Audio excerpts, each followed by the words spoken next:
This is the Get a Life podcast. Ex-Cult Conversations. Hi everyone, it's Cheryl here. I'm attaching a pre-podcast disclaimer to highlight some issues that might arise from this podcast. I want to remind everyone that we are trying to create a landing pad for everyone and anyone to come on to tell their story and successes since leaving the PBCC or exclusive brethren. This will not look the same for everyone, and not everyone that leaves holds the same Christian faith as others. Many ex-members' faith goes through many transitions, and it is not our job to give what we think is the right way to be. Our job is not to try and instill those Christian faiths back into anyone.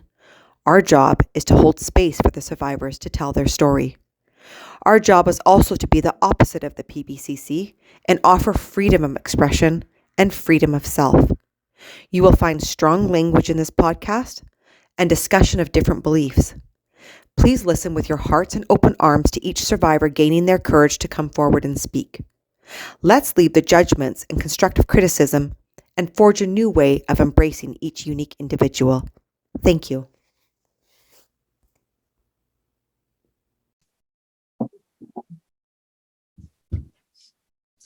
Hello, everyone. Welcome back to Get a Life Ex-Cult Conversations podcast. Today we have Carmen and Lane with us, and our very special guest today is Ben. And Ben comes from Australia with a multitude of things to talk about. He's got some incredible things that he's actually got to experience and do since leaving. But we're going to start off with Ben telling a little bit about his story inside the PBCC and what got him kicked out. And then we'll end the podcast with some of the things that he's gotten to do and accomplished. It's absolutely incredible, Ben, what you have gone through and what you have been able to stand up and accomplish post leaving PBCC. So why don't you start off and introduce yourself and let the viewers and listeners know what it was like for you inside the PBCC and how you got excommunicated. Sure. Well, as you've just heard, my name is Ben Woodbury, and I was born here in Windsor, which is about an hour northwest of Sydney. So not our direct interchange, but kind of on near enough to be a part of the Sydney Brethren community. And I will try and remember to keep it very general, because I know sometimes I can get caught up with the Brethren jargon and outsiders who will like to listen to this as much as insiders and ex-leavers. I'm sure we'll be very confused if I get too caught up with the Brethren terminology. So I'll try and keep it simplified. But I grew up here in Windsor, and I'm 31 years old, and I left in 2016 when I was 24 years old. So I've been out, coming up this April, it'll be 7 years.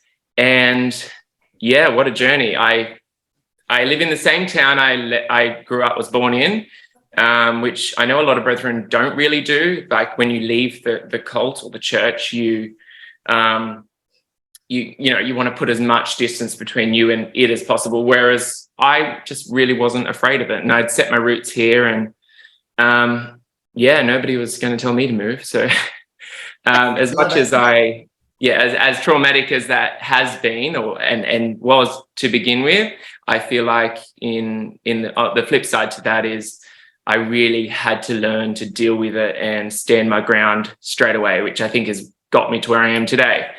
So where do I start? When I was a child, I think I was in year 4, 9 years old, when I realized I was gay. And I'd like to openly talk about my journey as a gay child, person growing up in such a homophobic, toxic community. They're very, as you'd know, if you've left or might be in there still closeted, and you'd know what it's like to try and survive it and push down who you are and hide what you are.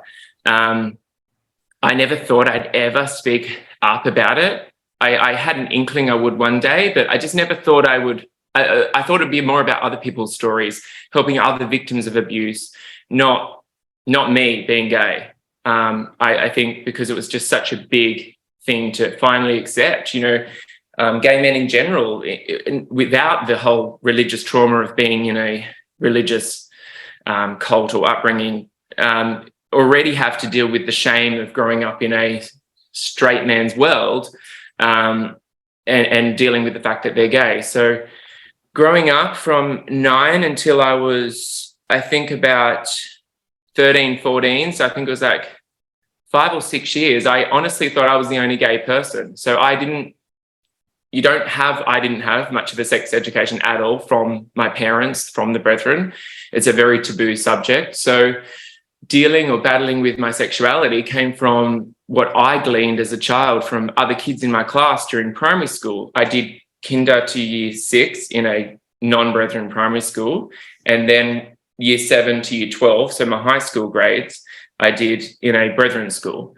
And my family weren't, my parents weren't educated in terms of how to raise a child with sex, or like, and then I understand most parents wouldn't know, their first child is always like, but even more so in a very, for want of a better word, primitive culture where you aren't exposed to or allowed to talk about, where sex is such a taboo. So growing up, I learnt about my sexuality from kids, from books, and I thought I was the only gay person in the world because that's all I knew until I was 13, 14, and I think I was at like I was either at somewhere and I saw a book or something that advertised the Sydney Mardi Gras, and I was like, oh my God, they're gay people. And then I sort of knew about it, and I realized that I wasn't the only one. There was a whole community of them. So for those 7, 8 years or however long it was where I was solely alone and in my thought that I was the only gay person in the world, really made me, it was very isolating. It really made me have to deal with things like being alone, being comfortable in my own presence, and being comfortable with who I was, because I was like, this is me. I can't change this. And every, kid I talked to in primary school, like sort of hinted towards girls or things like that. I just didn't feel that or get that. So when in that time period, I honestly didn't see past being 20, because as growing up in the Brethren, you sort of have an understanding of when people get married, and as a kid you're like, oh, when I'm 20 I'm going to get married. For me, I didn't want to, because I knew I couldn't be honest or with myself, let alone with a woman. So I was like, well, I'll never get married because I'm gay. And I always had that mindset from a child that I would just end my life at 21 because I couldn't see past it. And to leave the Brethren, well, you'd never do that because you'd end up in hell. So I had a very, very like short perspective of life. I didn't really put much into it because I was like, I don't see past 20. And I think I dealt with most of that trauma or the way I was feeling with just humour. I really, just sort of buried it deep in me and forgot it and thought, I'll get through high school and then I will deal with the fact that I'm gay and that I'm probably going to get asked to get married, and then I'll work out how I'm going to take my life. And aside from all that, I grew up with a very religious father who was very manipulative, emotionally abusive, very toxic. And some days I used to wish that he was abusive physically so that I could pinpoint where the pain was. Because the hard thing now, like I've had years of therapy since I've been out, which I highly recommend for anybody that leaves. I realized that emotional abuse and abuse that you can't see, that isn't bleeding, you can't see a scar from, is much harder to deal with and process and compartmentalize than something physical. So I really didn't deal with the lack of a father figure very well. And my mum, in the same sense, women aren't really educated, let's be real, in the Brethren. You get a couple, but the majority aren't allowed to be educated. They might go to year 12 or something. And the funny thing is, they're the smart ones usually. In my class at school, the smart ones were the girls. And it's just unfortunate that, it's a very 70s or even older mindset, the Brethren. They're very superstitious. Obviously, they're homophobic. And they live in that world where men dominate, men rule, and women are second. Where my mindset, I was always like, no, fuck this. I love women. My favorite Bible verse growing up was where I think when King Caesar or something lies down and has a sleep in some woman's tent, I think jail or something, and she gets a tent peg and slams it through his temple. I'm like, yes, go bitch. You get that guy. Like, I was like, why aren't women like more exalted? Because I mean, in my eyes, like, you've got there was Esther, there was so many women in the Bible that I would like did so much more than I ever thought the men did. I love it. So I always say supporting women since 1991 when I was born. But they were parts of me growing up that I found very conflicting, because I was like, you say one thing, we stick by the Bible, everything in here is true, but your actions reflect something completely different. Yeah. And that's the hard part, that I grew up, I was taught to be honest. And yes, I was not honest, I will admit that, growing up, because I couldn't deal with my internal shame, and that was me being gay. I am gay, and now I know that, and I'm okay with that. I don't have anything to hide anymore. I don't have to lie. I don't have to put on a false persona of the second person that I am, because this is me, and I'm comfortable with that. And if nobody likes that, that's okay, because I've learned to be comfortable in my own presence. I learned to be comfortable alone. And that's one big thing that, growing up, my dad was always like, you'll end up alone, or you're going to end up in the gutter, pushing up drugs, or you're going to end up by yourself. I'm like, I'm perfectly comfortable in my own company. I actually prefer it. I'm a funny guy. Yeah. I like my own company. So growing up, for me, learning that, and yes, it was all a negative growing up. It can be looked at like that. To me, I'm like, no, that's given me depth. It's given me emotional intelligence. It's given me all the things to equip me with a straight white man's world that we live in. And I'm very comfortable in knowing that. I had a comment on, I don't really open up Facebook because I find social media can be quite toxic, but I'm present on Instagram. But I opened up Facebook recently, and there was one of those ex-brethren group chats, right? And someone on there was like really getting into it. And every time I open that chat, I feel like this one person always has something about a scripture or something. And I don't believe in any of that anymore. And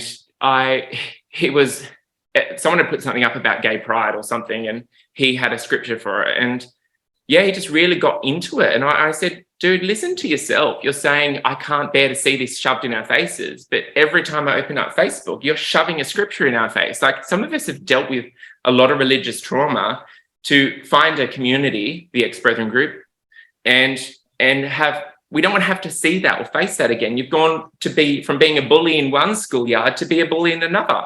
So when I said that to him, he was like, well, where are you going to spend eternity? I'm like, I don't fucking know, and I don't fucking care, because I live in this moment now, and I enjoy living in this moment now, and that's it. It's really refreshing not having to worry and tread on eggshells for the rest of my life because I'm worried about where I'm going to spend eternity. There's no proof of anything or anyone coming back. And if you look at it, Christianity is one of the smallest, shortest time periods or religions. The world is like 4.9 billion years old. Like, if you understand time or math, and I wasn't really good at it, but I do have a concept of it, it's nothing. It's a minority. And I'm used to growing up in a minority. I was a gay man in a cult. So I'm a minority within a minority. So So I get really worked up when people get all like, well, this is true. You're quoting a really old book that was translated by a really old man.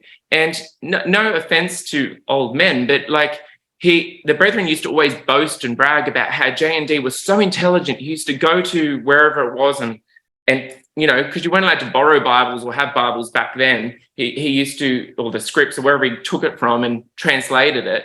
And they used to brag about how he would, read it all and go home and memorize it and write it down. I'm like, how many of us have been to the same party and seen an event happen there and get home, and we've all got different versions of events? So how accurate can the founding member of this cult, his translation of the Bible be? He took it home on his own memory and rewrote it. Of course you're going to have your own influence on it. If you didn't like peas, you're not going to put that in the dish. Like, it just, the whole concept, I'm like, it's black and white. You told me, you raised me to be honest and black and white, and here I am being that. Nothing has changed. I'm just okay being gay. So I have no filter anymore. And so I've never been afraid of them. And growing up, I think I learned to deal with that. Sorry, I've gotten off topic there, but... that happens on here. It's all good. I love you. I love it. Keep going. Keep going. So I then was obviously more open to the fact that there were gay people out there. And I want to share these sort of details because I'll come back to this, but years later, when I came out properly to the Brethren, Bruce Hales got involved and he sent me 4 points. And his points were, there is no difference between, I can't remember them exactly, I did write them down. God, it's been a while. There's no difference between the struggle with the flesh. There's no difference whether it's male or female. We all have to go through it. Romans 7, the struggle with the flesh. For me, straight away, I was like, well, if there's no difference, what's the fucking problem? Like, if my mum lusts after a man and I lust after a man, well, then how is you said there's no difference. I got a question too, though, because you said a really good word there. That's a very brethren word that we need to talk about. What the fuck is flesh? No. Are you talking about actual skin or this mythical, what is this mythical flesh thing? The love of the flesh, the desire of the flesh. I'm sorry. Okay, let me explain this to you. If you're having a problem with this and you're in the brethren right now, you can't grasp your mind about it. There is no difference between the flesh wanting to do something and you wanting to do something. You have one mind, like one brain.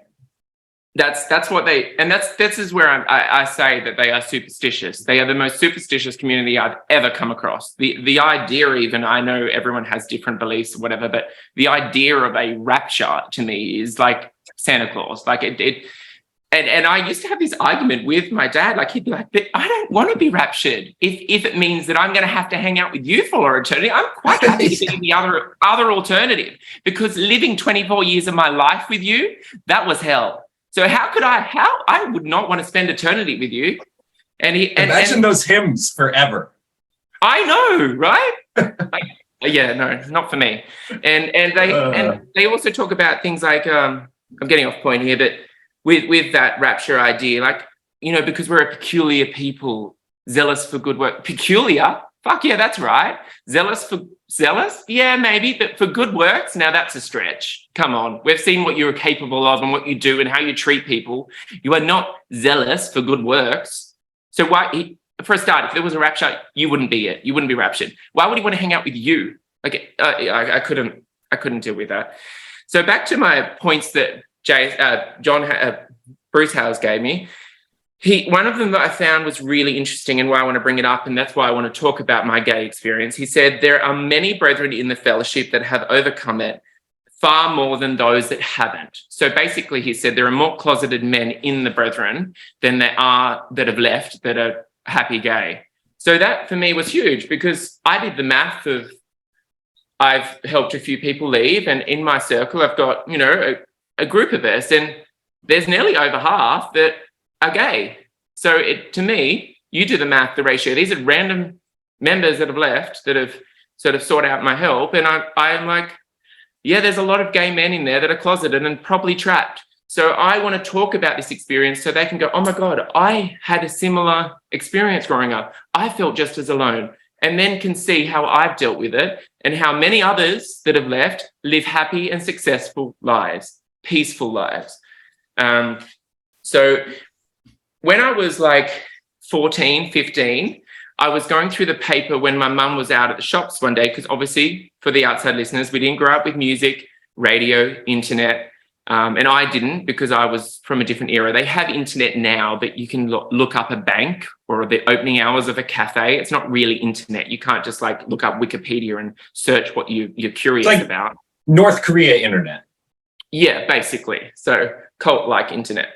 And where it's all controlled by the brethren. So I used to look at the paper not for this reason, but I used to look at the paper when my parents were out. So my dad was at work, I was at school holidays, and my mum would duck to the shop. I'd stay home and I'd quickly look at the paper because, well, there was sport, or there was, not that I was interested in that, it was actually more the comic section at the back, because I was like dying to know what happened to Phantom halfway through. So I'd be looking at like and I flicked over a few more pages and came to the adult section, the escort services section of the paper. And that really blew my mind. I understood what it was, because with the straight advertisements in there, it's very clear. But then I came to a more discreet section where it said male to male with a phone number. And I was like, oh my God, there's a gay person. There's a gay man here. So I plucked up the courage and I thought, fuck it. 15-year-old me, I was like, I'm going to ring him. I have some questions I want to know. So I rang him, tried to put on my deepest voice and pretend I was a prospective customer or client wanting to know what he had to offer. And therefore, I developed my relationship with this escort service guy that I got my sexual education from. So for the next 3 years over school holidays, I used to ring on a private number from my parents' phone, this poor guy from Parramatta, not far from me, and he knew. He was like, oh, you're calling and your mum's out. And I'm like, yep. He didn't know my name. He just knew I was underage, and I just need some help. I just want to know some questions. Because straight away when he first rang, he's like, I can tell you're not overage. He said, how old are you really? And I was like, 14. Like, this is illegal. Hung up. And I used to call him back. And again, because I'd call on a private number, so he kind of had to answer it. And no, I wanted to know. And it ended up 3 years of school holidays. I couldn't wait for school holidays because I'd have a sex ed. Any questions? I was like, I've got hair. I remember speaking to my mum. I was like, I've got hair growing. Oh, talk to your father. Talk to your father. Well, my father was never there or available or approachable even to speak to about hair growing in your pubic region. So yeah, I rang this guy and I got my sex education from him. And that's incredible. Yeah, it was. I look back now, I forgot about this. I was like, when I was going through my recently I did an article with BBC and I was like, oh my God, trip down memory lane. It's like stirring all these memories. So at that point I was like 16, 17. I was nearing the end of my high school. I just want to flash back to my primary school years and my high school years just briefly. Growing up in the Brethren, my dad's grandpa, so my great-grandfather, was Ted Crutcher, who was best mates with John Hales. And so that immediately skyrocketed my grandfather locally to leading position because his wife was Ted Crutcher's daughter. So it kind of like, they had like a bit of a power thing. And yes, I'm the shame of the family because I am everything they never wanted from their first child. But you know what? I don't give a fuck. And if you wanted me to write warmly or speak warmly about you, then you should have fucking behaved better. And so, amen. I think that goes for most of us, right? So he was very like, my dad grew up under a leading priest, so grew up very isolated, no friends. And I know this because of what other people in there have told me. And I've observed why my dad had no friends, real friends, because he was basically a douchebag that just wanted to get people in trouble. He was the first to, pull my hand up and go, just so he could speak to, another more higher powered brother and say, look, I'm battling with my son, or, this person was caught doing this. And I've spoken to a few other people that have left the community back in those days.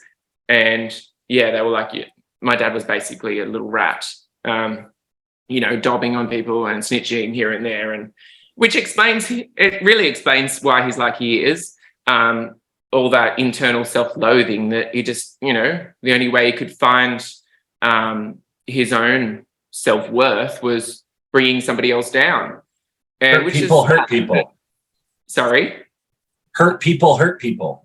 Exactly. And he was one very hurt child. He didn't grow up in the most, let's face it, pretty much every family environment in there is toxic because of the way it is. The very fact that people don't speak to their own families is a toxic trait. You put church first or cult first, and then you flesh and blood. So that itself, sort of establishes the ground rules for how you treat people, or how healthy a family environment is in there. But yeah, so my dad really didn't have any friends growing up. So because of that, and because of his, I remember I borrowed Phantom comics off a friend once, and I say friend loosely because it all turned to shit. But he would then get that father in trouble because they were being a bad influence on me because I borrowed their comic. And so in turn, the father would say, I don't want you hanging out with Ben, me, because he's a bad, I'm just going to get in trouble. Just so the bullying that I received as a child and as an adult was incessant. And going to school, in high school with those kids and being bullied by them. And because, as you know, you go to the same high school, you go to the same church that night with the same interchange. If you were bullied at school, you were fucking bullied at church. And when I was about 9 years old, the same time I was struggling with the concept that I was gay, all of those boys, and they're all cousins, trapped me one night, lured me down the back and laid me down. And it's such a vivid memory for me because I was fucking terrified. Laid me down on my stomach, and they were all of them, I think it was 5, 6, 7, 8, 9 boys, all cousins. And we're all brethren? This is all brethren. Yeah, I was brethren. Yep, all brethren. This is just an example of what my life in church was like at 9 years old. They laid me down and were like, we're going to do the cold stone stunner on you. And they laid me down, which I found out what it was. And I was screaming, but I was right down the back, and all the parents are up talking around the church hall. They don't hear anything because they think the kids are off playing nicely. And basically laid me down flat and pulled my head up to my neck snaps. And as a child, I believed that. I thought I was going to die. I was screaming for my life, literally.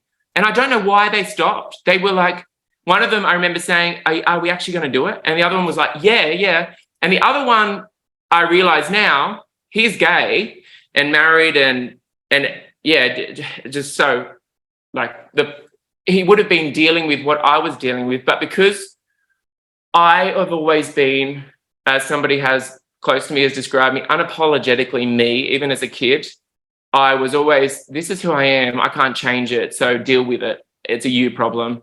And so I think that irked him because I was more comfortable with being gay, and he was a bit older and was probably dealing with the fact that he wasn't able to deal with it. And so in that moment, I thought I was going to die. And then from then it was, they would chase you until your shoes came off and run you through bindi patches. They would hang you on a fence and a chain link fence. And your parents would be like, why are your clothes ripped? Why are you crying? And another time, holding your head in a urinal at the church. So you are, to the point where you think you're drowning, but also the fact that somebody else has just peed in that. It was constant. And that was the only reprieve I had from that, was going to school as a primary student to a non-brethren school, until that all changed now, where they all lump them into one school and you go to the one church. No pun intended with the one school, but that's what it's called. I had the most horrific upbringing. I did not have a safe, loving family home. I know what a home is now because I have one. It was a house that I existed in and grew in. That was it. There was no loving environment where I felt safe enough to even come out or even discuss. I had to fucking ring an escort to find out about why I had pubic hair. It was, and this is an example of a good, healthy family in the brethren, because that is the image that it had. And so that was just one of the more horrific experiences as a child.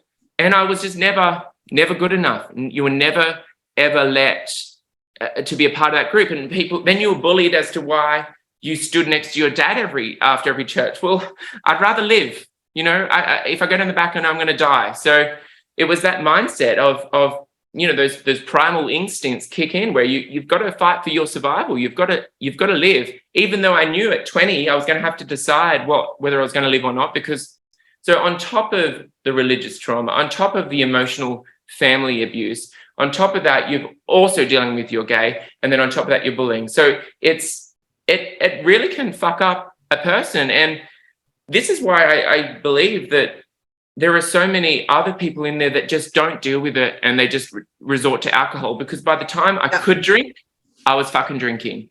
I was putting away alcohol because I couldn't deal with it any other way. And that is how the brethren deal with being in that toxic environment, is literally the crutch of alcohol. And I just want to interject here for a second. Yeah. I just want to say something for the listeners and viewers, especially if you are ex-member, especially if you're inside there. I want you to listen to Ben's story from your heart and not from your head. I know that there's a lot of people that are going to be holding some judgment. They're going to be having certain thoughts about what we're discussing and what we're talking about and how it's being presented. I really, really want you in this moment right now is to drop into your heart. And I want you to listen to Ben's story from your heart, as if this was you, if this had happened to you. That's what I want the listeners and viewers to do, especially if you're an ex-member who's struggling to relate to Ben right now. I think this is a super, super important and potent place for a lot of us to be able to learn how to get into. And I get the emails, I get these things, and it's something that I always stress, that it's super important for us to come from the head on what you've been taught all your life to listen with. And I want you to come from your heart. Go ahead. Sorry. No, that's all right. And I think that's really important, because I do feel like I'm coming from a place now of I've dealt with it, and really I don't care what people think anymore. But I want you to know how I grew from an innocent child with not any understanding. It's like as if you had to find food, right? And the only way you could get that was from some maybe illicit means down the street. But as a teenager, young pubescent teenager, what was I supposed to do? We are a product of our environment. 100%. We are a product of our environment. And I relate a lot to the heartache that I'm feeling when you're talking, in the sense that when you finally get the strength to stand up, you've got to make the best of it. And sometimes you're working with very broken pieces of yourself that have no way to understand on how the hell what happened to you, and how do you take, like, I guess that's why I'm just getting back into this again, is it's unless you've lived in some of these shoes, people don't quite understand on how we are the product of our environment, and how we have had to take these very, very broken and completely demolished pieces of ourselves and our soul, and we've had to teach them how to walk. Yeah, and to give a bit of insight as to why I couldn't ask my mother, because I know a lot will think, well, your mum's lovely and so is your dad, or what you see and what I got at home are two very different things. And if you think about your own self for a moment, you always put your best foot forward in public, right? Usually. So more so when you're under a microscope, which is that community that you're in, the brethren, you're constantly under a microscope. You can't go to a cinema without somebody finding out. So it's to give you a bit of insight as to why I didn't turn to my parents for help or ask them the questions. I was the oldest child. I was constantly shielding my brothers and sisters from the toxic relationship my parents had. And now as an outsider, I understand it. So to give you an idea, my dad used to boast about this in every break, and I say break for the outside people that don't know what that is. It's a dinner, a lunch. So every social setting my father was in, he would, give himself some self-worth or what he thought was giving him, I look now as an adult that's done therapy and I can understand the psychology behind it. He was trying to give himself some validation.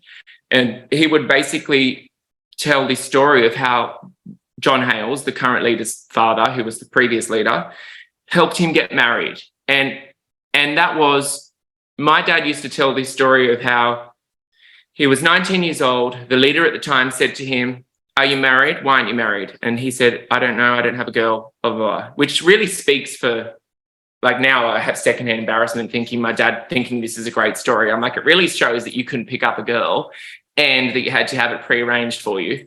But that aside, because that's just personal, but he was taken into the bedroom, and basically he was like, John Hales took me aside into the main bedroom and sat down with me and said, have you got any girls in mind? And Dad was like, well, here's a list of 5 that I've seen at previous church meetings that I like.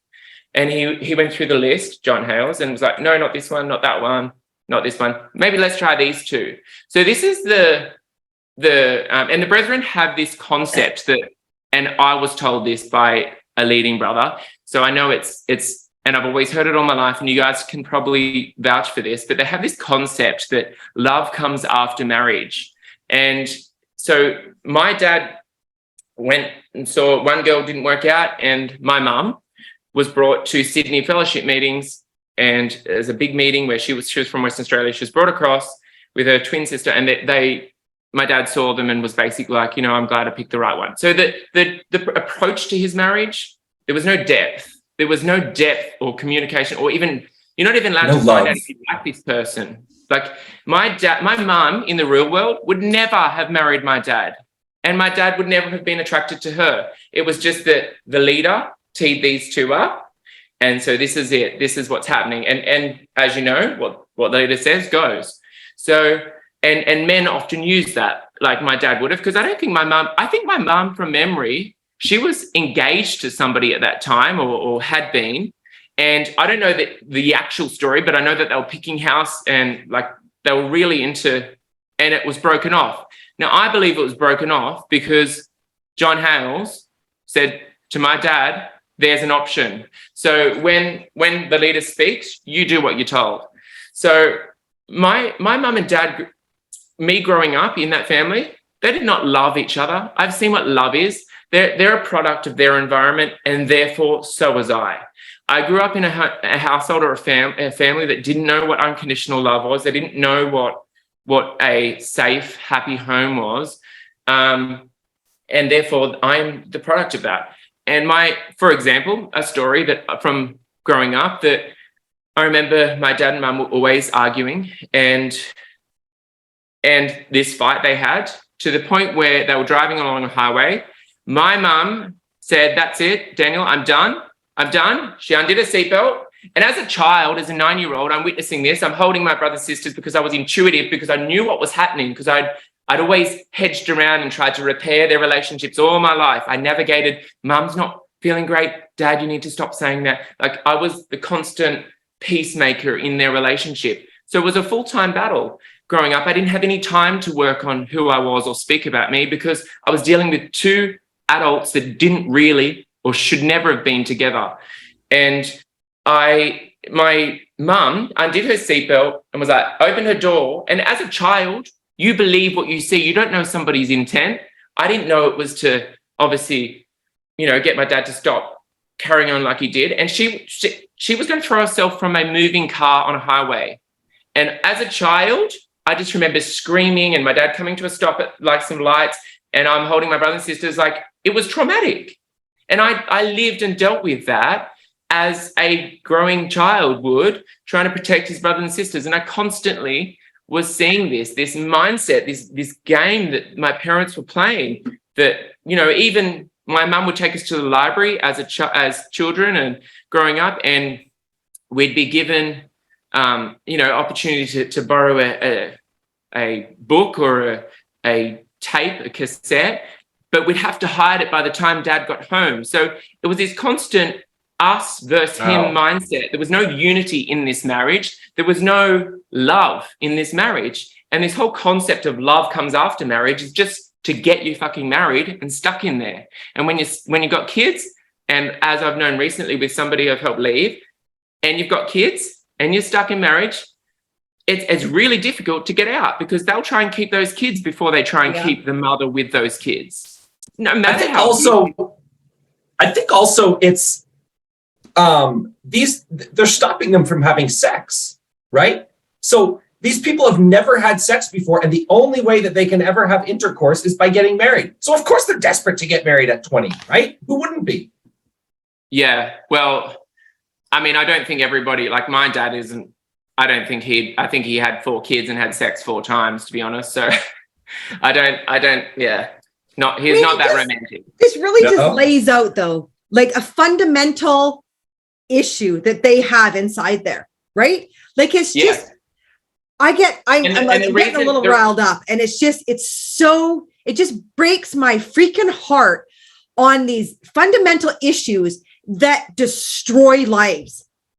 Yes, and they have such a big thing that we don't destroy families. We encourage, it's up to the individual. No, the very families you create, you help manufacture, that very process is the problem, is the toxic, the breeding grounds for this awful, misogynistic, toxic culture, homophobic culture, which is my point today, that you raise people in. And this is why I'm giving you a bit more insight as to why I couldn't speak to my family or my parents about these issues. That's why I had to resort to a sex worker to find out about my sexuality, because I couldn't even see safety in my own family. So just to give a bit of the insight, because I know a lot of people have a lot to say about this. Not that I care, because it's my story. No, and it's good that we don't care, but at the same time, when you're trying to make a movement, and why we're trying to move this into something, it is important to explain things. I do agree, and that's why definitely. Yeah, I don't say what I say because yes, some things do bother me, but I just think I just really want people to get out of a judgment mindset, listen to the heart, and be able to put yourself in victims' shoes when they come on the podcast and reveal what they have to reveal. Is you've got to be able to move yourself out of your head and put yourself in their shoes, or put yourself as if, what if this was one of your children? 100%. And like, this is why I'm sharing or oversharing a lot of other bits and pieces that happen. And that mindset still hasn't changed. That mindset that your child might be right still hasn't changed to this very day, to sort of the last communication I ever had with my own family. And then to the feedback I hear from people within the community about my family still. So their mindset is still the same. Yeah. The church is right, he's wrong. Or, there's no change in that. And then growing up, to give you some insight, I was a very religious child. I prayed, I did everything possible because I had a bigger issue to face. Like, I knew that I was gay from 9. So I did everything I could to pray the gay away, to change who I was. But it wasn't changing. So I had to look around me at what the truth was. I couldn't change it. It's who I am. So when I looked around me and saw that, well, it's not me, it must be the wider community is the issue. So growing up through high school, I would recall, like, I would sit down because I was so badly bullied. I would pray for like an hour at night before every single, before the day started the next day. At that night, I'd pray at bed. I'd have my school timetable and diary, and I'd pray over every single period, class, bus trip, naming every single person, bully, I knew, interaction that would happen. This is for my whole high school years. I think year 12, I probably stopped because all the bullies had left by then. But I would pray through every single... So my prayers used to go on for hours. And I'd pray all of this. And then on top of that, the issues that I was facing, being gay, to the point where I didn't even lust after anybody. I found sex very, very disturbing to me. And that's something I've had to really work through when I first left, because for me, I had put it so far in me. I poured it so much because it's what I was taught. I was homophobic to the point where I didn't, want to exist, but I'll get to that.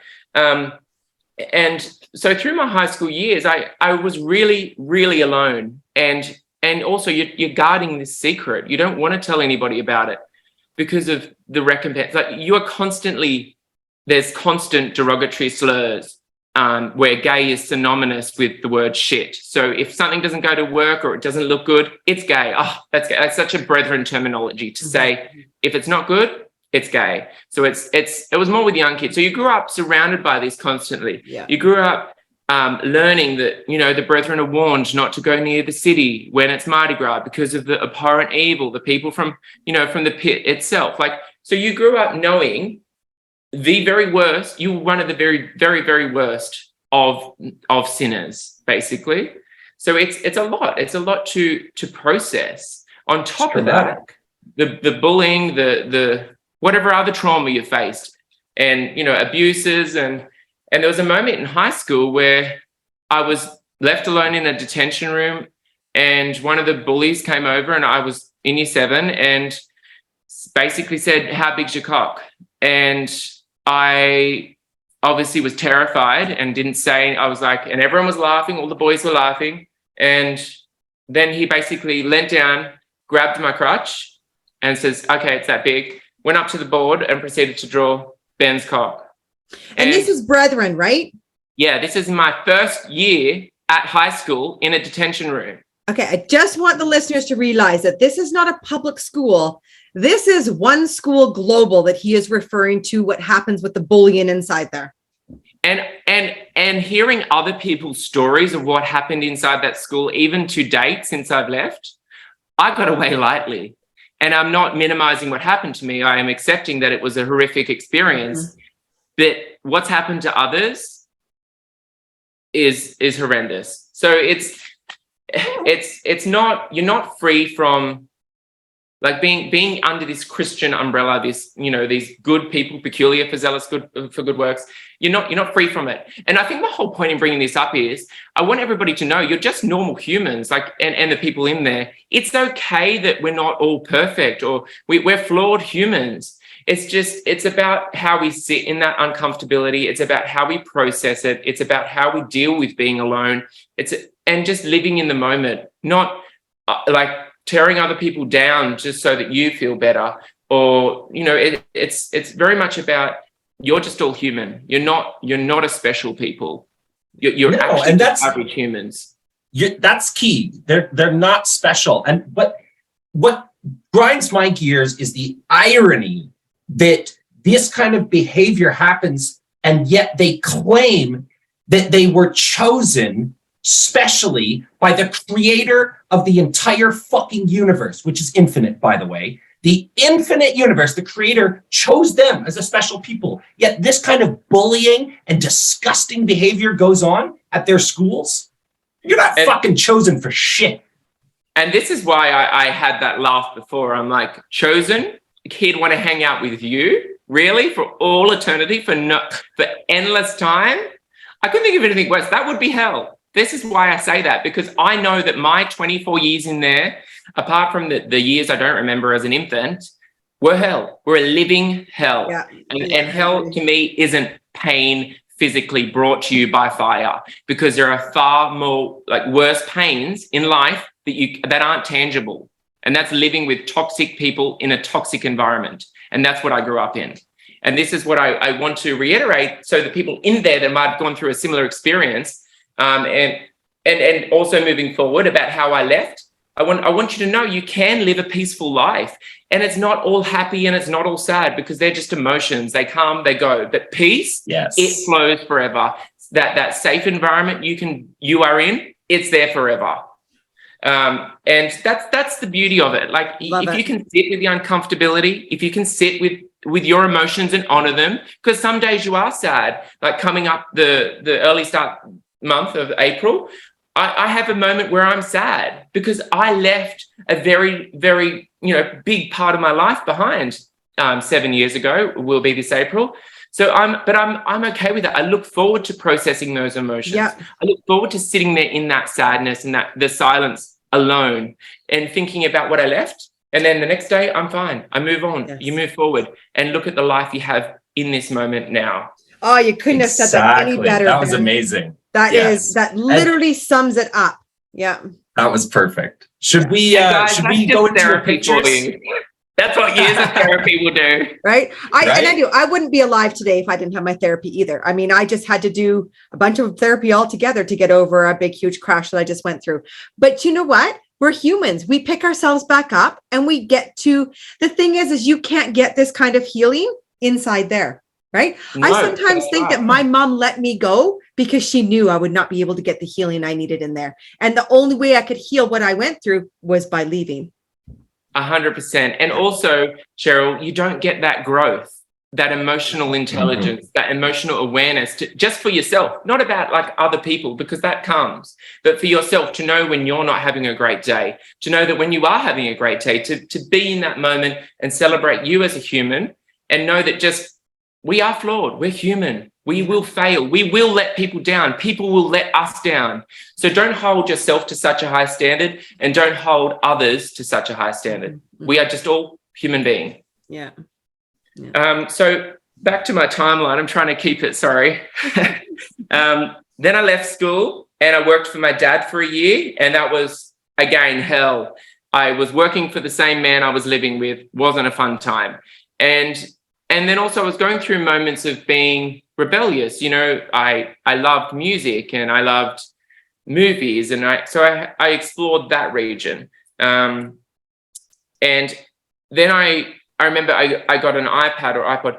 The other thing too I want to draw a reference to, because someone has asked me a couple of times, people have asked me, you know, if you didn't know, and we talk about it, and I'm very open about sex, so I don't doesn't bother me. And so I do apologize in advance if this is triggering for anyone, but I didn't know what masturbation was until I was like 15, 16, because I grew up in a very safe, sheltered family, right? But the flip side to that is you, as a child, want to know more. And if you can't ask your parents about it, like me, you reach out to what might be considered awful extremes of learning, like from a sex worker. So when I learned about masturbation from that person, from the sex worker, I then discovered what it was. I was later in my life, but prior to that, just to give you a bit more insight as to my high school years as well, I would come home from school and I'd be crying, or my mum would be, you're in high school now. What are you crying for? That sort of mentality. You're a man now. You don't need to cry. You're not 12. So I had found no solace or comfort there. So I would go and sit in the shower and just cry in the shower for hours. And my mum would come knock on the door and be yelling through the door, the Lord knows what you're doing in there. And the reason I'm saying this is I didn't know what things like, I assumed she thought I was masturbating or doing something wrong, because I that's all I can think of. But I didn't know what that was until many years later, because I was, you know, when I started high school, I think I was 12 years old or 13. And I didn't know what that was until four years later. So for 4 years, this constant berating of like, it's not giving you a loving, my point, I guess, is it's not creating that, fostering that loving environment for you to be able to come out and go, well, I'm actually just crying. I tried to tell you when I got home from school and I was berated and told to be a man. And yeah, so just to give you some more insight as to why, you know, why I'm a product of my environment. And so when I left school and worked for my dad, towards the end of the year, I was like, I cannot do another year of this. I'm actually going to leave the Brethren or commit suicide. So I decided, after making a couple of friends through work, I was like, I'm going to leave. I realized there's gay people out there and a community where I can be safe. I didn't know to what extent, but I was like, I'm done. I'm leaving.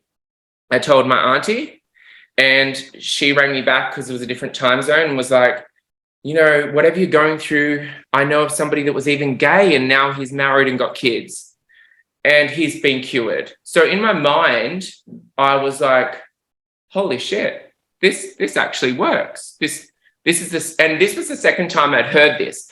So quickly flash back to high school years. My mum caught me once with a magazine, a DNA-like magazine, like some Men's Health, but it was a bit more sexualized. It wasn't exactly porn, but soft porn, basically, magazine in a shop. And I am a newsagent. And my mum called me with it. And then on the way home in the car, she's like, you're going to have to tell your father. I don't want to have to tell him, blah, blah, blah. I'm like, no, like, just keep it between us. And that night in the laundry, I was speaking to her about it. And I said, you know, I'm not that. I didn't say gay because I hated the word. I was like, I'm not that. And she's like, no, I know. But I said, what would you do if you found out your son was that? And she said, I would have made him have the operation where, because when they're a child, because they play with dolls and Barbies and you just know from a child. So I would have made him have that operation they have, to fix it. And in my head, I'm like, well, you should have fucking known because I was playing with Barbies and dolls as a child. So, Denial. Yeah. So I knew in that moment, that's when my mum knew, and she would have just, like that cognitive dissonance, you push it all down and you do not ever think about it again. Regardless of what facts you're presented with. So in that moment, I was like, okay, there's an operation. So I remember like spending time at the library where I was supposed to be doing project work, looking up operations. I couldn't find anything. I was like, there's no. And I used to think in my head, maybe that's why everyone went to Mayo. Like maybe there's a special clinic in America. I was Googling. I could not find an operation or any mention of where it could fix make you straight.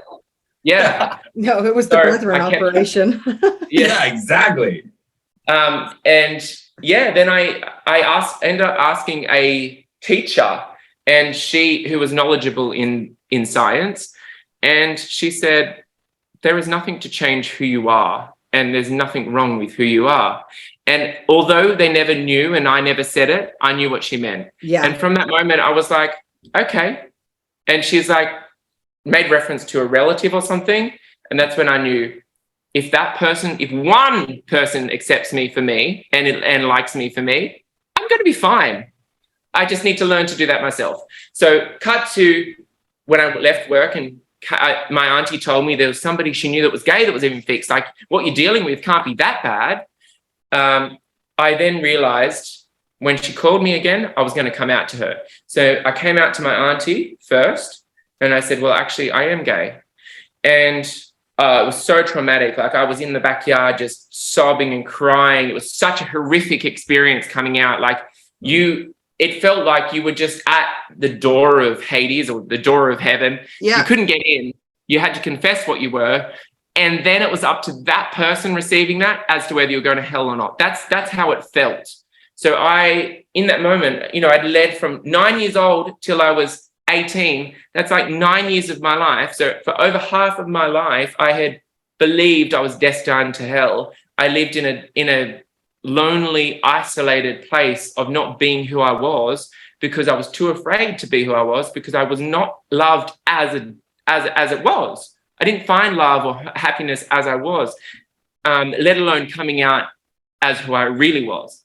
So when I told her that, I said, I don't want my family to know because all my life, my parents, I'd heard ridicule other men that had left. Obviously, later on, I'd heard this, that were gay. And I just didn't want to be that disappointment. I already was a disappointment to my family because I wasn't, interested in the business and I was the eldest child. And it's all that 70s mindset of failing as a man. And so she said, all right, is there any priests locally that you trust? And I'm like, well, not really, but this is probably the only one because I know he's like a very cut, sharp, no nonsense guy. Like I know he'll be honest. Well, I thought. And so he came around and I confessed to him. And a similar experience to Craig, it was like, they don't know how to process this. They've never had to deal with this. I think I was his first case even. So let alone being a gay person as well.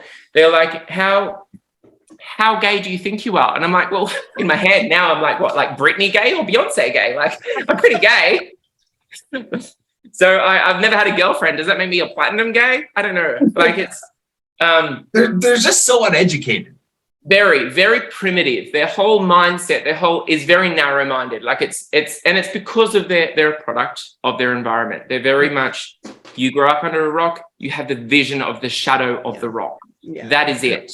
There's nothing beyond the dark land, and you don't want to, and I quote their own scriptures where they're like, you don't need to go to Fool's Hill to find out about it. Well, you're really just taking, Chinese whispers to grow from then, rather than experience it yourself. So I was sent away to Melbourne for a few weeks, where when I got there, I was told, I explicitly said, I do not want my family to know. And I was 18 years old. I was like, I do not want my family to know. The next morning I woke up we've spoken to Bruce Hales, and he's the BDH, and he suggested, and your parents have been told. He said it's best if the parents know. I was absolutely devastated that my coming out story was robbed from me. Like I felt violated. I didn't want to ever see my family again. I didn't want them to know. They already despised me enough as it was. I didn't want them to know the last part of it, like where there was nothing left to hide. And so from there, it was the most, from 2010, 2011 when I came out through to when I left 2016 were the most like roller coaster. I can't even imagine. Yeah, like I was sent then to work for the leader's son-in-law. So, you know, that was like, my dad loved that. You know, he could toot that to everybody. He loved that, you know, well, he's working for the leader's son-in-law. Like it was a big thing for my family to go work there. Whereas I was just, it gave me a bit of confidence, I think. And that was it. Like but you were constantly scrutinized. You're working in a workforce that's very male dominated and it's very homophobic. And I had one worker say to me when I was like acting a bit rebellious, "Oh, what are you going to do? Leave? Go and live with your boyfriend in Sydney in a unit?" Like it's that concept constantly. So it's like everybody knew, but nobody came out and said it. And you're living with that constantly. So it really just toughened me up. I really just was like, fuck it, everybody knows. I don't care. Like, as much as I was like, I hope they don't. And so from that where I worked, I got a taste for creativity because I am a creative person.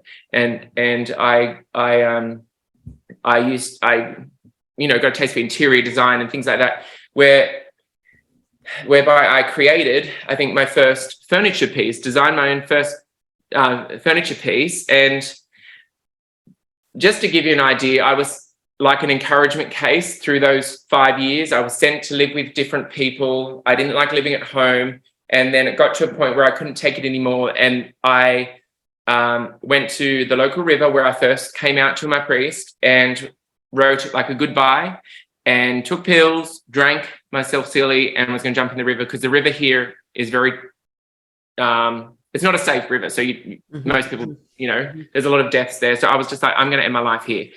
And I tried to commit suicide. And the next thing I remember waking up to ambulance and people around me. And I was, you know, then I was taken not by the ambulance, but I was taken to Penrith Nepean Mental Health, where I chatted with the lady in there and I was meant to stay there for a bit. And I just said to her, look, I'm gay. I'm going to work out how to get out of this. I live in the Brethren community. And she was like, I know, I know this. I know these people. I know. She's like, okay, what do you need? And she's like, we're going to send someone to speak to you. Do you need help to get out? I'm like, no, I just need to get my finances in order. And then I'm going to quit my job and I'm going to leave. Just let me go home. Please do not leave me in here. And I was like, this has been a huge wake up call. I love life. I realize I can get out. And yeah, so she let me go home that night. And they came and spoke to me, and that my family weren't allowed to be around. So we sort of had this conversation outside.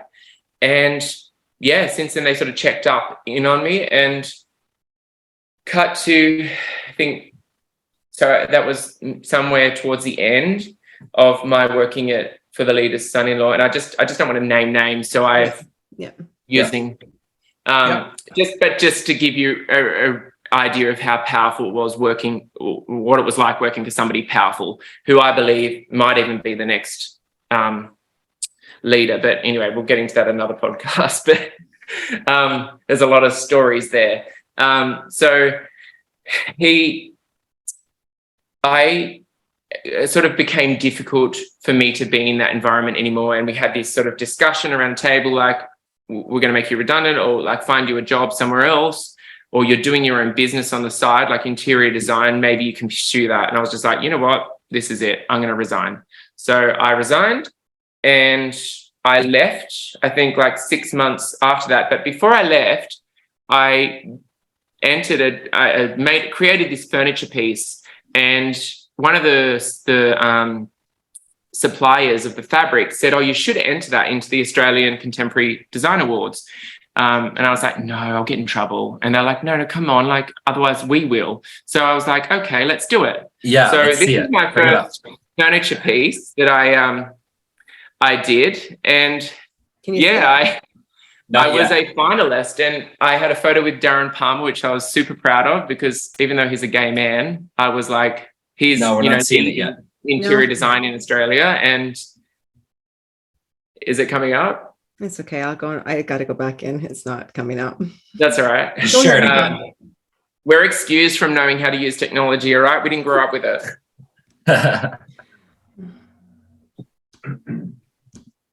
I got it now. So that was a really, it was a really boost in my confidence. There's my gay chair that I created. Everyone thought it was so gay. Awesome. I love it. That is so cool. I was a finalist, and I was super proud of that. And that was my other piece, and that's Darren Palmer, who I had a photo with, which I was too scared to share with anyone, but I kept the photo. And then if you go to the next image, that was a furniture piece I created, and I updated my LinkedIn profile with that, and all hell broke loose in the Brethren community. That photo went viral, basically, and I got told to take it down. Otherwise, I was going to have to be spoken to more strictly by priests. So, and those red pants. Why?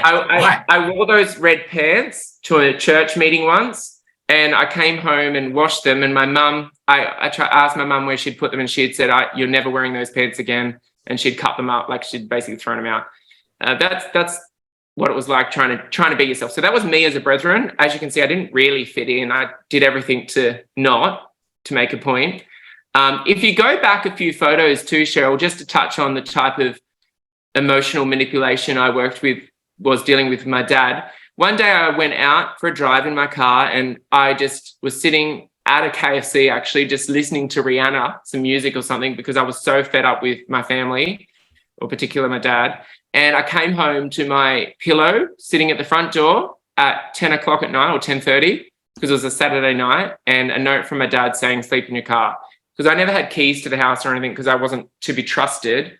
So that this was the type of mind games. And then if you look at the next photo, this is like another thing that sort of spurred me to leave the church, is I was looking through, there's some paper in a printer, and my grandpa never had a computer.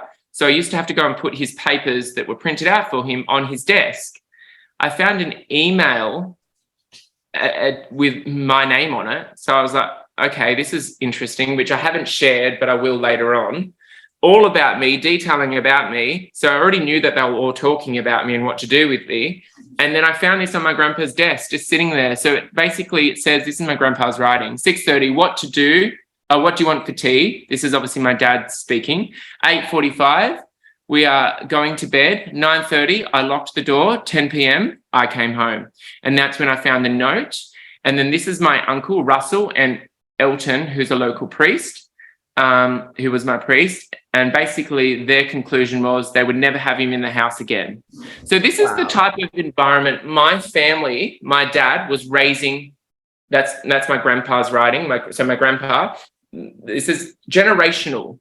That my family that I grew up in an environment like this, where it's like, we will all have a roundtable discussion as to what to do with your rebellious child, and leave it to your younger brother and a local priest as to what the outcome should be. And it was like, he would never have him in the house again. Like it's very, as you can see, unloved. Like it's very toxic, that environment, like to try and grow up in. And this is just a small part that I've shared. Obviously I've got a lot more that I've accumulated and found over the years, which in time I'll share. I just wanted to sort of keep it brief, but I'm also conscious of the time. So if we cut to modern day, where I left off, I started an Instagram. Obviously, I got on social media when I left the Brethren. It was probably the hardest thing I ever did. But I shared my journey, my life, because at that time I was the only one that had left, and I knew that others wanted to leave. So I felt like I was kind of forging a bit of a path here.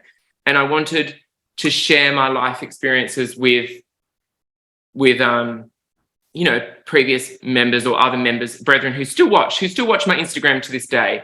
And if you are in there and listening to this and don't know what my Instagram is, it's just my name, Ben_Woodbury.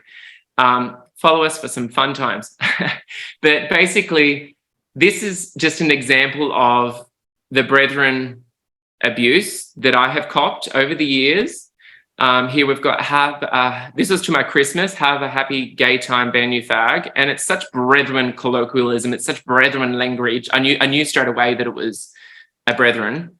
And just every post they commented on. So I've kept screenshots of all of this just to remind me, you know, where I've come from, and also to take note of the people that I left. And we did find out who this was, and I got a formal apology from the parents. And we'll always find out who you are. So we really do, don't we? Yep, we always do. And it's so scary that they think they can get away with it. Now, this here is where I got angry, because this was a friend's who are now my business partner's shop. And they went onto their shop and they went to the police with this abuse. Love to let a bull run through this shitty shop for puffs. So the people that were supporting me, the people that were showing me love and acceptance outside here in this world, were also being attacked. Another incident happened. A group of brethren girls went into their shop, took all my business cards off the counter, because at this point I had my own interior design business. They took all my business cards off the counter and ripped them up and threw them all around the shop. Now, we have camera, like, it was all recorded. Like, we know that there were brethren girls, and you know it's brethren girls because, well, they all have the same uniform, so to speak. They all dress like 1970s.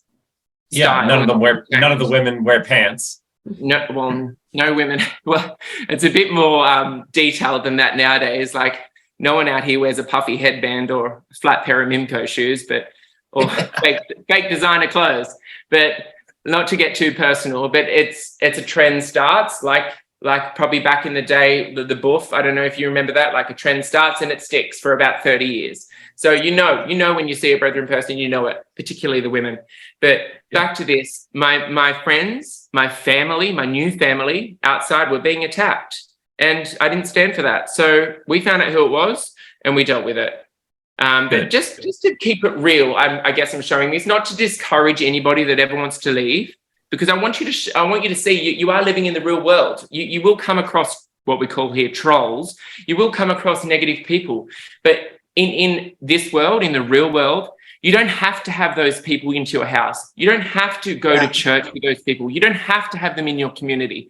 Like back in there, where you'd get a list on a Friday night with who you have to have for dinner on a Sunday. And if you didn't like that person, like one experience, my mum didn't like the person. She stayed in the bedroom the whole lunch. You don't have to deal with that. Out here, you have who you like and who you trust and who you feel safe around in your environment. And if you don't like that person, you don't have to hang out with them.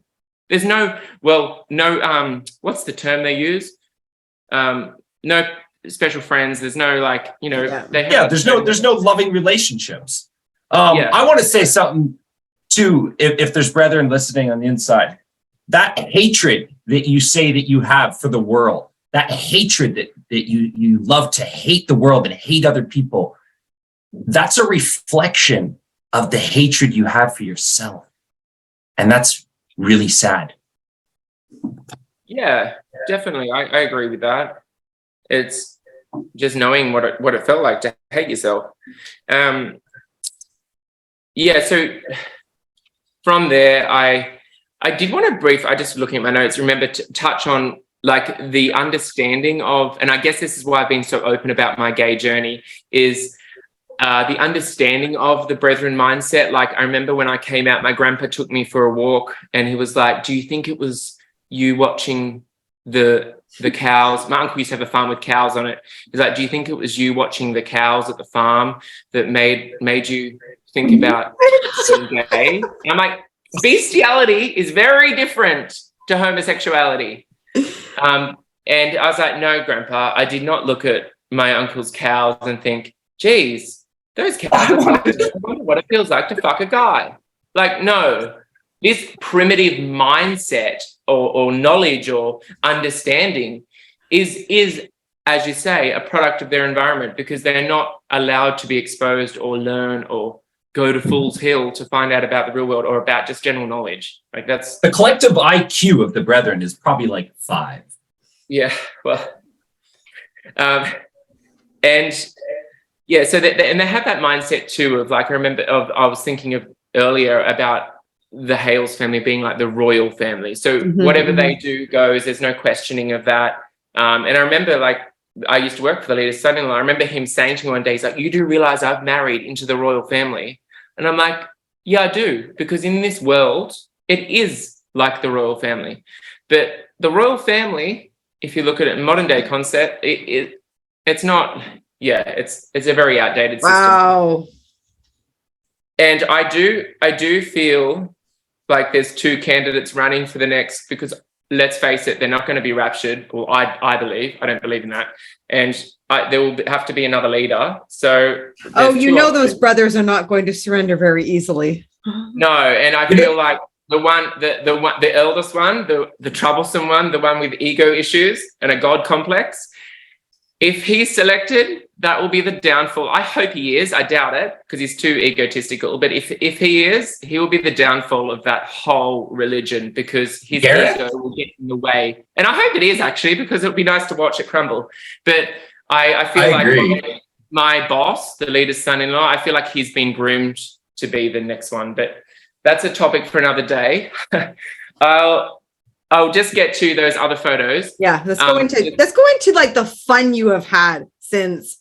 Yes, I'm moving forward. So moving forward, the negativity has brought me to today, and I started my own business. I have gone from strength to strength with business. And can you see this? Yes. Okay. Yeah. And I just want you to know you can succeed out here. So here you see me. This is 6 months after I left. A friend. Let's start with this one. Okay. 6 months after I left, my friends jokingly sent me something on Facebook and said, you should sign up for this. You've got great design skill. Why don't you go on The Apartment? So The Apartment is like Asia, or Asia's and Europe's version of The Block. It's like a renovation show where you renovate something, and the prize is $100,000. And you're versing all other contestants, the only one winner. So I was like, sure. So I went on for this, and I was asked to come back and a few more auditions. And then they were like, sure, we're going to send you to Singapore. So 6 months after I left, I cannot even tell you the mind flip this was. And we were in a gated community, and that's Jamie Jury, Genevieve Gorda, and Lawrence Llewellyn-Bowen. And it was just like a dream come true. I still have the brethren boy look to me. Bless. And I was just like a real mind. Everyone knew my story. Everyone loved you unconditionally. And, I just felt so loved. I was in a gated community, and it was so strange because we weren't allowed to have phones or anything like that. So the environment was very similar to what I just escaped from. But the difference here is everybody loved you unconditionally. So it was just such an amazing journey or experience to be on it, but also make these amazing lifetime friends. And then from that show, modern day, that is me in the soldier uniform standing next to Russell Crowe. This was probably the highlight of my acting. I bet it is the highlight of your life. That is awesome. That is amazing. That is so cool. I auditioned for a spot. Well, since that reality show, I've done a bit of like TV work here and there, and, extra fill-in work, nothing too major. And then my agent messaged me once and was like, we're looking for a god for a role in the latest Thor movie. And I was like, oh, can you imagine the irony of coming from a cult that worships a god to being a god on a TV? I was like, no, I have to do this. I have to, just for the irony. So I auditioned, and I got it. I got the God role and the Spartan warrior role. So it was such That's amazing.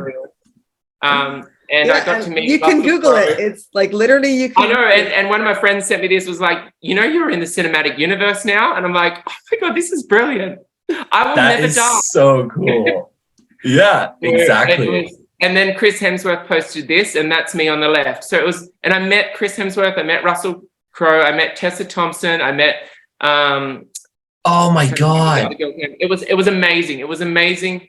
It was just such a highlight of my, I'm like, I never That even is wanted so to be cool. an actor, or I never even wanted to pursue this career. It just sort of landed on my lap and I took it. I was like, and this is what I mean by when you leave, you will not know what doors will open. Yeah. When I left back in 2016, I did not know come 2022, I'd be standing next to Russell Crowe guarding his throne on the latest Marvel movie. Like, it's the whole, and as material as this sounds, it's about the journey. It's about believing in yourself, about accepting your circumstances or where you've come from, and living in the moment and dealing with each hurdle, obstacle that comes your way as it comes. Not thinking too far ahead, not thinking too far back, just staying in that moment and enjoying it for what it is. And I look back now and I'm like, I've lived a very full life. I love my life. I love it.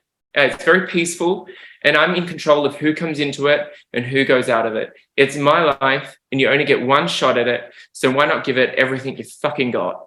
Yeah. Absolutely. That was awesome. Yes. And So, yeah. like, if you think about it, they love to say in the church, right? How like, oh, God's just going to punish the shit out of you if you leave. Or we're deteriorating is the latest. Everything's going to go terrible. And this just proves that.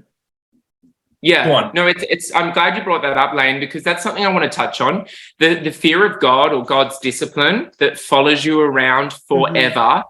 I'm like going into my 7th year now, and I can honestly say I'm at the point where I don't feel that anymore. And that's because I've done the work. I've sat with the uncomfortableness of it and really thought it out and thought, I've been in hospital before. I've had ups and downs in business and anything, but that's fucking life. And this is the problem when you create a community and say to this community, you are perfect, you are peculiar people zealous for good works, you are special, you're going to be the chosen ones. You have this moment of like, when things go wrong, it must be because I'm being bad, or it must be because of God's punishing me, or there's a bigger, deeper message. No, it's not. We're all human, and we all come across ups and downs, but that's because we are flawed and we live in the real world. We don't live a perfect movie life.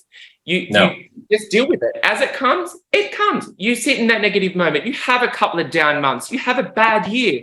Who cares? It's about how you get up, how you move forward, and get on with your life. And you take it, you sit in it. You sit in that moment of uncomfortability and know that it can't get any worse than this. So it's going to pass. And when it can't get any worse, it only gets better. Yeah, that's I always talked about it. You got to make friends with all of the emotions. You have to learn how to sit and make them your meet friends. Your ghosts. You got to get to know them. Why are they? Say hi to your demons. Say hi to your demons. Shake their hands. Mm-hmm. And I want to say something else. If you're inside and you're struggling with that concept of hell, I'm just going to reframe it for you. Why don't you call it Sky Daddy's eternal torture chamber? When you say that, you will realize how ridiculous that concept is. That Sky Daddy would have an eternal torture chamber if you play the game wrong. Come on. That's ridiculous. Yeah. And I think too, we can all relate to and break it down to is, what is hell? It's the worst experience you've ever had. It's the worst feeling you'll ever feel. Well, have a think about it. Think about how worse, like in my case, my hell was the 24 years back in the religious. Mm-hmm. Mine too. The exclusive breath. Mine too. That was my hell. So I know what hell is, and it's that. It's what, and life is what you make it. I live in heaven now. Exactly. Same. Every day is beautiful, and you learn to love yourself, and instead of have this hatred for yourself that they teach in the brethren to your flesh, your desires. No, do what you want to do. Whatever you want to do it, because you'll realize when you love yourself, you don't have desires to do fucked up shit. Exactly. You don't need to be like, I need to have a Streamline 3 on my phone so I don't look up fucked up shit and chainsaw murdering videos. Well, guess what? If you just are a normal person, you won't do that, right? Just love yourself. It's the deprivation from, it's like you can't eat chocolate to the point where you're hidden from it, taken away from it. All you want to do and all you're obsessed with and thinking about is that. And exactly. It's all these nitty gritty rules and fine line gray areas that whether you can or can't, well, it's probably not. If we have to question it, it's a doubt. No, it's a no. Life isn't about that. It's about in the moment. It's about the connections with the people around you. It's about being safe and feeling safe enough to be you and to enjoy Yes. And when period of time. Yeah, when we create these isolated things like not talking about sexual education, that's one of my biggest pet peeves in what I went through. That I really believe that if sex education was in there and you were taught about your bodily functions when you go through puberty and when you have these urges, what to do with them, that we would not have the pedophilia that's in there. We would not have the amount of things that are happening inside there. It is one thing that I fight for, that sex education to the fullest extent needs to be implemented in every one of their schools. And more so than what they have at the moment, because I know what sex education they have at the moment. More so, being accountable. Don't take it, elevate it. Don't take it to your parents. I mean, yes, if you feel comfortable, take it to the police force, because the brethren have this mindset that they're above the law, because he's confessed his sins, so who are we to hold them against him? Like, Jesus has forgiven him, so do we. No, because then that person goes on, they got off scot-free, right? The punishment that they just got was a wet noodle to the back of the wrist. Of course they're going to do it again. You're encouraging it. You're creating an environment that's toxic for these people, these pedophiles, these rapists, these toxic, misogynistic men to thrive in. And I'm not taking away from the fact that there are some toxic women in there as well. But there is. Yes, absolutely. People in general, you're creating an environment that allows this to fester. Accountability doesn't come from saying, I did this, and then they're forgiven in the same room in the same half hour. That is not accountability. Accountability, especially in my perpetrator's life, he needed treatment. He still needs treatment. He's got a long list of victims that he's got behind him. So does his father. Like, it's not, you can't just sit someone in the room and say, well, you know what? He's confessed his sins and now all is forgotten. It doesn't happen like that. Not when you have a sickness like this. Yeah. Sky Daddy's not a real judge. Right? Like, you can't just tell Sky Daddy, oh, I did some bad things, it's all good now. No. Try explaining that to a real judge. You're going to see the inside of a prison. Well, we don't live in that world. We live in the real world, and the real world has a law, has a system in place. So let's work with what we've got, right? Not what we imagine or think in our heads is out there. Let's work with what we have. And that's my point in being present and being who you are. Just work with what you've got. Yeah. Well, Ben, I love it. You know what? We didn't get into the articles that you were a part of. And I know you were also in an article about talking about the Windsor locality being moving and how your mom was really upset about it. We'll do this in another podcast. That is like a huge conversation too, Cheryl. Let's do it. Let's do a second one. So we'll have to do another podcast and let you get into we really need to get into that whole situation that happened in the Windsor locality being moved. I will attach the links below in the description of this podcast with those so that we can be rebriefed on it. And then we'll bring Ben back on and he can go into some of the other things that have happened around him. But I'm so appreciative of you coming on and being so open and vulnerable. Thank you so much. And I guess I just reiterated again to the public and the viewers and listeners that are listening to this, to come from a place of listening to this from the heart and not from a judgmental mind or from past judgmental minds. I want you to be open and be able to understand that every single one of us that have left and have had a lot of trauma happen, that we are a product of our environment and we are doing the best we can. We have stood up and we have made the most out of our life. And you know what? We all walk with crutches, but we've got a lot of glitter on those crutches and we know how to make those crutches work. So I just really want to open that back up to the public and say, please listen to these podcasts from your heart, not your head. Thank you so much, Ben. I can't wait for podcast number 2 that we do with you. And much love to everybody. Thanks, guys. Thanks, everyone. To share your story or be a guest on the show, email info.getalife@proton.me.